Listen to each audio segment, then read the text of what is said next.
तो फाइनली दिल्ली के अंदर जो विधानसभा का इलेक्शन था उसमें बीजेपी जीत चुकी है। इस बात का अंदाज़ा और पता आपको बहुत ही अच्छे से चल चुका होगा।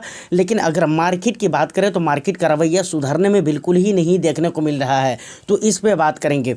उसके अलावा जहाँ पर बराबर रेगुलर गिरावटें हो रही हो, पूरी तरफ मतलब चारों तरफ डर डर का माहौल हो, और ऐसे टाइम पे अगर हमें लमसम इन्वेस्टमेंट करना है तो कहा जाता है कि बहुत ही सोच समझदारी के साथ आपको लमसम इन्वेस्टमेंट करना चाहिए। और ख़ास तौर से जिस स्कीम के अंदर हम लमसम करने जा रहे हैं, देखना चाहिए कि भाई वो किस कैटेगरी का है। जिस भी कैटेगरी का है और उसके इंडेक्स में अगर वैल्यूएशन है तो ये कहा जाता है कि भाई आपको सोच समझकर निवेश करना चाहिए। तो ऐसे गिरते मार्केट में, जहाँ पर मार्केट के अंदर गिरावट भी हो रही है और एक तरफ वैल्यूएशन की भी बात हो रही है, बड़ा कंफ्यूजिंग मामला है भाई। गिरावट जब हो ही रही है रेगुलर कंसिस्टेंटली, तो फिर ये वैल्यूएशन आया कहाँ से? लेकिन बात हकीकत है, वैल्यूएशन है, ऐसा नहीं कि वैल्यूएशन नहीं है। तो कहने का मतलब यह है कि इस कंफ्यूजिंग माहौल के लिए दो ऐसे फंड हमने आपके लिए चुन कर लेकर आए हैं जो कि बहुत ही बेस्ट है, बहुत ही बेस्ट, जिसका मैंने कुछ चीज़ों का यहाँ पर ख्याल रखा हुआ है। जैसे मैं आपको बता दूं कि AUM उसका ठीक ठाक होना चाहिए। उसके बाद अगर बात की जाए तो फंड एज भी ठीक ठाक होना चाहिए। इससे ये फ़ायदा मिलेगा कि भाई उसका ट्रैक रिकॉर्ड हमको देखने में आसानी होगी और हम देख पाएंगे कि भाई बुरे से बुरे मार्केट सिचुएशन में इस फंड ने कैसा परफॉर्म किया है, अपने आप को किस कदर मेंटेन किया है, ये हम देख पाएंगे। उसके बाद सबसे मेन चीज़ मैंने कहा ना, वैल्यूएशन। इस टाइम पे वैल्यूएशन की भी बात हो रही है और गिरावट भी हो रही है। तो ऐसे टाइम पे हम ऐसे फंड में निवेश करेंगे जिसके PE ठीक ठाक हों, समझ रहे हैं? तो हम जिन दो फंड के बारे में बात करेंगे उनके PE भी ठीक ठाक रहने वाले हैं। उसके बाद अब मोस्ट इंपॉर्टेंट थिंग कि भाई AMC बहुत ज़्यादा ट्रस्टेड होना चाहिए, क्योंकि आए दिन आप देखते हैं फ्रंट रनिंग के केस, तो कुछ ना कुछ उलझने, कुछ ना कुछ केसेस चलते रहते हैं, जिसकी वजह से स्कीम बहुत अच्छा परफॉर्म कर रहा होता है, लेकिन उसकी वजह से कुछ ना कुछ ऐसा इशू होता है जिसकी वजह से वो फंड बिल्कुल ही ख़राब परफॉर्म करने लगता है। जैसे कि आपके सामने मिसाल के तौर पर एग्जाम्पल के लिए एक्सिस म्यूचुअल फंड है, उसके बाद कॉन्ट म्यूचुअल फंड है, उसके बाद क्या कहते हैं फ्रैंकलिन है, उसके बाद अभी हाल में एक और भी कांड हुआ है मोतीलाल ओसवाल का।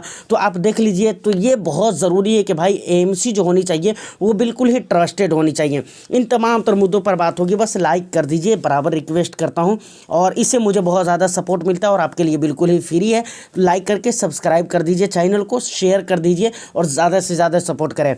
सबसे पहले सर मार्केट की बात कर लेते हैं। मार्केट की अगर बात की जाए तो मार्केट के अंदर गिरावट हो रही है। अगर रीज़न की बात की जाए तो भाई रीज़न यहाँ पर बिल्कुल ही, मैं किसी भी रीज़न को लेकर बात नहीं करूँगा, क्योंकि मार्केट के अंदर एक नहीं बल्कि अनेक रीज़न है। इतने रीज़न है कि मैं आपको गिनवा भी नहीं पाऊंगा, शायद मुझसे कई ऐसे होंगे जो छूट जाएंगे। लेकिन फिर भी ख़ास तौर से एक चीज़ पे मैं आपका ध्यान दिलाना चाहूँगा, और वो है डॉलर इंडेक्स को। जब आप रुपीज़ के बदले में डॉलर को देखेंगे तो भाई डॉलर बराबर बढ़ता हुआ जा रहा है। और फ्राइडे को अगर मैं बात करूँ 7 फरवरी को, तो डॉलर ने एक नया हाई बनाया था, जो पूरा उसका अपना ऑल टाइम हाई था, समझ रहे हैं? वहाँ पर 87.79% हो चुका था। कितना मैं बोल रहा हूँ, 87.79% डॉलर भाग चुका था। अभी अगर आप देखें तो 87.60 या 69 इसके आसपास है, चल रहा है, समझ रहे हैं ना? जो भी आपके स्क्रीन पर शो हो रहा होगा। तो ये एक बहुत बड़ा मुद्दा है जिसकी वजह से FIIs की अगर बात की जाए तो लगातार वो लोग सेलिंग कर रहे हैं। और इससे पहले की कई सारे वीडियोस में आपको मैं बता चुका हूँ कि अगर डॉलर भागता है रुपये के मुकाबले में तो इससे सिर्फ हमारे इंडियन को नुकसान नहीं होता है, कुल मिला जुला कर तो इंडियन को ही नुकसान हो रहा है, हमारे को ही नुकसान हो रहा है। लेकिन कैसा है ना कि इस वजह से और इस रीज़न से FIIs के जो इन्वेस्टमेंट है उनके इन्वेस्टमेंट के ऊपर भी बहुत बड़ा फ़र्क पड़ता है। तो इसलिए भाई रीज़न वगैरह की बात बिल्कुल यहाँ पर करने वाली नहीं है। मुझे लगता है कि रीज़न यहाँ पर बहुत सारे हैं। और अभी जो भी अभी देखिए विधानसभा का जो इलेक्शन हुआ है दिल्ली के अंदर, इसको भी ज़रा देख ले। इसको आप किस एंगल से देखते हैं या आपके ऊपर डिपेंड करेगा। अगर स्टॉक मार्केट के एंगल से देखा जाए तो भाई ये कहा जाता है कि भाई एग्जिस्टिंग सरकार ही अगर सरकार बनाती है तो वहाँ पर ज़्यादा पॉजिटिवली मार्केट इस चीज़ को लेता है। तो आप किस एंगल से देखते हैं? अगर आप केंद्र के हिसाब से देखते हैं तो भाई जो सरकार है वही सरकार तो सरकार बनाई है दिल्ली में, लेकिन एक पर्टिकुलर राज्य के हिसाब से, एक स्टेट के हिसाब से अगर आप देखते हैं तो भाई वहाँ पर गवर्नमेंट चेंज हुआ है। तो ये कहा जा सकता है कि भाई कल के डेट में मार्केट में इसलिए गिरावट हुई थी क्योंकि वहाँ पर गवर्नमेंट चेंज हो गई दिल्ली स्टेट के अंदर। और दिल्ली स्टेट, ये दिल्ली जो है ना बहुत मेन जगह है। आम नागरिकों के लिए, इंडियन के लिए, इंडियन सिटीजन्स के लिए। तो अब इसको आप इस तरीके से समझ सकते हैं कि भाई अगर आप ये मानते हैं कि भाई केंद्र में जो सरकार है वही सरकार जीत गई है, फिर भी मार्केट पॉजिटिव नहीं है, तो बिल्कुल बात सही है आपकी। अगर आप ऐसा सोचते हैं कि भाई वहाँ पर जो पहले जिसकी सरकार थी, एक राज्य के हिसाब से अगर आप देख रहे हैं और आपको ये लग रहा है कि भाई आम आदमी पार्टी की सरकार थी, अब सरकार बदल गई तो इसलिए मार्केट ने थोड़ा गलत रिएक्ट किया है, जबकि ये बिल्कुल रीज़न नहीं है। इस बात को आप याद रखिए। ओवरऑल देखें तो बहुत सारे मल्टीपल रीजन्स है जिसकी वजह से मार्केट के अंदर गिरावट हो रही है। और मैंने शुरू में कहा था, बार बार उस बात को मैं याद दिलाता हूँ कि 2025 के हाफ लगभग हाफ तो जाएगा ही, मुझे ऐसा लगता है। उससे ज़्यादा भी जा सकता है, लेकिन लगभग हाफ तो जाएगा कि ख़राब होगा, समझ रहे हैं ना। बाकी आपको कैसा लगता है आप मुझे कमेंट सेक्शन में बता सकते हैं। तो ये बातें यहाँ तक कि क्लियर हो जाती है। अब आइए ज़रा उन दो फंड को हम देख लेते हैं कि आखिर वो दोनों फंड हैं कौन से, जिसको मैंने बोला ना कि भाई उसके पी वगैरह भी अच्छे होना चाहिए, एयूएम, उसके बाद ट्रस्टेड एएमसी का होना चाहिए, जहाँ पे फ्रॉड वगैरह का मैटर ना हो। भाई रिटर्न्स थोड़े कम बनेंगे चलेगा, लेकिन फ्रॉड का मैटर नहीं होना चाहिए, हमारा पैसा नुकसान नहीं होना चाहिए। चलिए हम देख लेते हैं उन दोनों फंड के बारे में डिटेल्स में। देखिए सर, फाइनली हम स्क्रीन के ऊपर आ चुके हैं। यहाँ पर एक रिक्वेस्ट मैं सबसे पहले आपसे करना चाहूँगा कि देखिए हम ज़्यादातर लोग ऐसे हैं जो सिर्फ रिटर्न्स देखते हैं, जबकि ऐसा नहीं होना चाहिए। ठीक है रिटर्न्स आप देखिए, लेकिन आपको जो चीज़ मैं यहाँ पर समझाना चाह रहा हूँ उसको ज़रा देखिए, बहुत ही गौर से देखिएगा क्या क्या मैं आपको बताने वाला हूँ। सबसे पहले फ़ंड का नाम अगर देख लिया जाए तो सबसे पहला फ़ंड आ जाता है SBI की तरफ से। ऑफकोर्स एएमसी बहुत ही अच्छी है। और दूसरी है HDFC की तरफ से। तो HDFC का मिड कैप है, मिड कैप अपॉर्चुनिटी फंड, और यहाँ पर SBI का कॉन्ट्रा फंड देखने को मिल जाता है। दोनों के अगर हम रेटिंग को देखें तो 5 स्टार की रेटिंग दोनों को देखने को मिल जाती है, जो कि यहाँ पर दी गई है वैल्यू रिसर्च की तरफ से। उसके बाद अगर हम देखें तो फंड एज तो 12 साल दोनों ही फंड के हो चुके हैं, सेम एज है, 12 साल 1 महीने हो चुके हैं दोनों ही फंड के। अगर हम फंड साइज देखें तो 42,181 करोड़ का फंड साइज मिल जाता है SBI कॉन्ट्रा का। वहीं पर 77,967 करोड़ का फंड साइज मिल जाता है किसका, HDFC mid cap opportunity fund का। अब देखिए मार्केट के अंदर ज़्यादातर फंड्स ऐसे आपको मिलेंगे, लगभग मैक्सिमम कैटेगरीज़ के अंदर जिसकी बैंड बजी हुई है और बहुत ही बुरा स्थिति है पिछले 3, 4, 5, 6 महीनों के अंदर। यहाँ पर भी वो चीज़ें आपको देखने को मिलती है, लेकिन इतनी गिरावटों के बाद यहाँ पर इस फंड ने कैसे मेंटेन किया है वो चीज़ मैं आपको दिखलाना चाहता हूँ। सबसे पहले SBI कॉन्ट्रा की बात करें तो 13% का रिटर्न पॉइंट को मैं यहाँ पर छोड़ता हूँ। उसके बाद अगर वहीं पर देख लीजिए HDFC मिड कैप की तो 17% का रिटर्न्स दिया है पिछले 1 ईयर के अंदर। पिछले 3 ईयर्स की बात करें तो SBI कॉन्ट्रा ने 22% का रिटर्न्स दिया है, 22.5 मानिए आप इसको। और उसके बाद अगर कहा जाए तो मिड कैप ने, मतलब HDFC मिड कैप ने 25% का रिटर्न। उसके बाद पिछले 5 ईयर्स की अगर बात की जाए तो यहाँ पर SBI कॉन्ट्रा फंड ने 29% का रिटर्न्स दिया है, जबकि अगर HDFC mid cap opportunity fund की बात की जाए तो यहाँ पर 26% का रिटर्न्स देखने को मिल जाता है।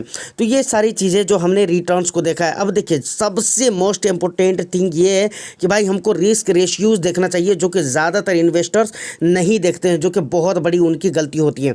देखिए सबसे पहले अगर हम देखें स्टैंडर्ड डिविएशन को तो यहाँ पर SBI कॉन्ट्रा में 12.94 मिल जाता है, 12.94, और यहाँ पर 14.6 मिल जाता है। तो ऑफकोर्स यहाँ पर SBI कॉन्ट्रा ज़्यादा बेटर नज़र आ रहा है। उसके बाद शार्प रेशियो ये ज़्यादा होने चाहिए, तो यहाँ पर दिख रहा है 1.19 और यहाँ पर दिख रहा है 1.22। उसके बाद अगर बीटा की बात करें तो ये 1 से नीचे होने चाहिए, दोनों ही के 1 से नीचे हैं, लेकिन यहाँ पर HDFC के जो फंड है उसके कुछ ज़्यादा ही नीचे हैं। यहाँ पर देखा जाए तो SBI कॉन्ट्रा में 0.91 मिल जाता है, जबकि HDFC में देखें तो 0.88 मिल जाता है। उसके बाद अल्फ़ा देखें तो दोनों ही फंड के अल्फ़ा भी आपको देखने को मिल जाते हैं, जो कि अच्छे हैं।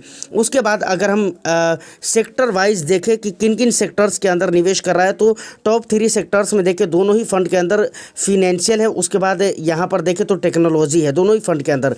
उसके बाद एनर्जी है यहाँ पर SBI कॉन्ट्रा में, और यहाँ पर अगर HDFC मिड कैप में देखें HDFC मिड कैप में तो यहाँ पर हेल्थ केयर देखने को मिल जाता है। कंपनीज आप देख सकते हैं कितनी शानदार कंपनीज के अंदर आपके पैसे लग रहे हैं। रिजर्व बैंक ऑफ इंडिया है, HDFC बैंक है, निफ्टी 50 है, निफ्टी बैंक है, रिलायंस इंडस्ट्रीज़ है। उसके बाद यहाँ पर आप देख सकते हैं द इंडियन होटल कंपनीज़ है।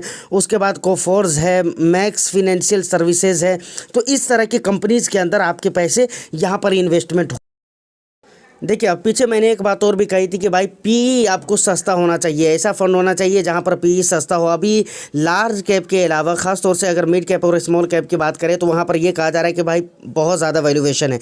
लेकिन एचडीएफसी मिड कैप की बात करें तो ये मिड कैप कैटेगरी का फंड है और अभी वैल्यूएशन है तब जाकर इसका पी कितना है, 25.08 है, जबकि ये सस्ता होगा। और इस इंडेक्स का, जिस भी इंडेक्स को, ये मिड कैप कैटेगरी के जिस भी इंडेक्स को फॉलो कर रहा है, उस इंडेक्स में अगर वैल्यूएशन कम होगा तो सोचिए कि और भी ज़्यादा सस्ता।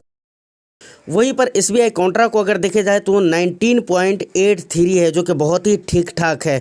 तो ये सारी चीज़ें मैंने आपको दिखला दी है। उसके बाद अगर हम बात करें एक्सपेंस की, तो एक्सपेंस भी बहुत ज़्यादा अट्रैक्टिव यहाँ पर देखने को मिल जाता है। एसबीआई कॉन्ट्रा में 0.6% है सिर्फ, और यहाँ पर अगर देखा जाए एचडीएफसी मिड कैप में तो 0.79% है, जो कि ठीक ही ठाक है, कोई दिक्कत वाली बात नहीं, बहुत ज़्यादा भी नहीं है। बेंचमार्क इंडेक्स की बात करें तो BSE 500 TRI देखने को मिल जाता है एसबीआई कॉन्ट्रा का। और यहाँ पर अगर मिड कैप की बात करें एचडीएफसी की तो निफ्टी मिड कैप 150 TRI, ये इसका बेंचमार्क देखने को मिल जाता है। मिनिमम इन्वेस्टमेंट कॉन्ट्रा में आप 500 रुपये से लमसम और 5,000 रुपये से 500 रुपये से SIP और 5,000 से लमसम कर सकते हैं, जबकि यहाँ पर एचडीएफसी मिड कैप में 500 रुपये से SIP और 1,000 रुपये से आप लमसम इन्वेस्टमेंट कर सकते हैं। तो ये सारी डिटेल्स है। यहाँ पर इन दोनों फंड के साथ एक प्लस पॉइंट ये भी मिल जाता है कि भाई दोनों बैंकिंग सेक्टर के फंड है, तो बैंकिंग कंपनीज़ के फंड है, तो ये एक बहुत ही अच्छी बात है, क्योंकि कहा जाता है बैंकिंग कंपनीज़ के जो फंड होते हैं वो बहुत ही अच्छे फंड। फाइनली फंड के सारे डिटेल्स आपने देख लिए। उम्मीद करता हूं कि बहुत अच्छी जानकारी आपको इस वीडियो से मिली होगी। लेकिन अब यहां पर बात आती है कि भाई इसमें निवेश किसको करना चाहिए। सबसे पहली बात, अगर आपकी पोर्टफोलियो जो ऑलरेडी आपके गोल बेस्ड बनी हुई है तो आपको नया फंड लेने की ज़रूरत नहीं है। आपके गोल बेस्ड पोर्टफोलियो बनी हुई है तो उसमें ऑलरेडी आप अपने गोल के हिसाब से, आप अपने रिस्क एपिटाइट के हिसाब से, आप अपने इनकम एज के हिसाब से फंड ले रखा होगा। तो मैं ये वीडियो बना रहा हूँ, इसका ये मतलब नहीं कि मैं आपको ये कह रहा हूँ कि भाई ये फंड ले लीजिए, बिल्कुल ऐसा नहीं समझिएगा। तो आपको ये फंड नहीं लेना है, समझ रहे हैं। दूसरी बात ये है कि अगर पहले से आपके पोर्टफोलियो में ज़्यादा फंड है तो भी आपको ये फंड लेने की ज़रूरत नहीं। मानकर चलिए दूसरे फंड है जो कि ज़्यादा है, जो कि मिड कैप है या फिर कॉन्ट्रा है, लेकिन ज़्यादा फंड ऑलरेडी आपने ले चुका है जितनी की ज़रूरत है, लेकिन ये फंड नहीं है, तो फिर भी, या फिर आपको ऐसा लगता है कि भाई चलो अपनी पोर्टफोलियो से कुछ ऐसे फंड है जिनको हम रिडीम कर देते हैं और इस फंड में निवेश कर देते हैं, तो ऐसा भी आपको बिल्कुल। और बाकी एमसी कैसी है वो तो आप समझ ही रहे हैं ना, और पी वगैरह तो आपने देख ही लिया है, मतलब कुल डिटेल्स आपने देख ही लिया है। कुल मिलाकर ये दोनों ही फंड, मुझे दोनों अलग अलग कैटेगरी में है ऑफ कोर्स, लेकिन दोनों ही फंड बहुत ही बेस्ट लगते हैं। बट आपको कैसा लगता है आप मुझे कमेंट सेक्शन में कमेंट करके ज़रूर ही बताइएगा। उम्मीद करता हूँ कि ये इन्फॉर्मेशन और वीडियो आपको अच्छी लगी हो, तो एक लाइक कर दीजिए, शेयर कर दीजिए, ज़्यादा से ज़्यादा शेयर कीजिए और ज़्यादा से ज़्यादा सब्सक्राइब कीजिए, ताकि हमारा सपोर्ट हो सके और इस तरह के अच्छे अच्छे कॉन्टेंट मैं आपके लिए ला सकूँ। आपके जो भी अपने वैल्यूएबल फीडबैक हो आप वो भी मुझे कमेंट सेक्शन में बता सकते हैं। All the best, thank you for watching.